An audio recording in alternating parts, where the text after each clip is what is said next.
नमस्कार प्रणाम दोस्तों, मैं धनंजय कुमार आपका अपना यूट्यूब चैनल भोजपुरी गंगा में स्वागत है। आज हम बातचीत करने वाले हैं सनी देओल और खेसारी लाल यादव के बारे में। हाँ तो दोस्तों, इस वीडियो को लास्ट तक देखते रहें और जो लोग मेरे चैनल को अभी तक सब्सक्राइब नहीं किए हैं वो लोग कर लें, क्योंकि हमारे चैनल पर भोजपुरी का हर खबर सबसे पहले आता है। तो सबसे पहले आप सभी को बताना चाहता हूँ सनी देओल जी की फिल्म गदर 2 के बारे में। इस फिल्म का ट्रेलर आज आप सभी के बीच आ चुका है। जो लोग नहीं देखे हैं यूट्यूब पे सर्च कर देख सकते हैं। बहुत ही कमाल का और ज़बरदस्त और शानदार ट्रेलर है गदर 2 फिल्म का। और ये फिल्म पूरी तरह से देशभक्ति फिल्म होने वाली है और ये फिल्म भोजपुरी दर्शकों को सिनेमाघरों में काफ़ी ज़्यादा पसंद भी आने वाली है। वहीं भोजपुरी की दबंग स्टार खेसारी लाल यादव जी की भी एक बहुत ही ज़बरदस्त और शानदार फिल्म बनाई गई है संघर्ष 2, और ये भी फिल्म पूरी तरह से देशभक्ति फिल्म होने वाली है।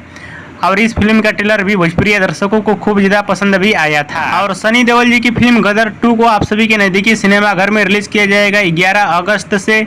वहीं खेसारी लाल यादव जी की फिल्म संघर्ष 2 को आप सभी के नज़दीकी सिनेमाघर में रिलीज किया जाएगा 25 अगस्त से। हाँ तो दोस्तों, ये दोनों फिल्में देशभक्ति फिल्म है और इन दोनों फिल्मों को आप लोग अपने नज़दीकी सिनेमाघर में देखिएगा। बहुत ही शानदार फिल्म होने वाली है और ये दोनों फिल्में एक साथ रिलीज हुई होती तो और मजा आता। और दोस्तों, खेसारी लाल यादव और सनी देओल जी का वीडियो पसंद है तो ज़्यादा लाइक करें, कमेंट करें, शेयर करें, सब्सक्राइब करें। धन्यवाद।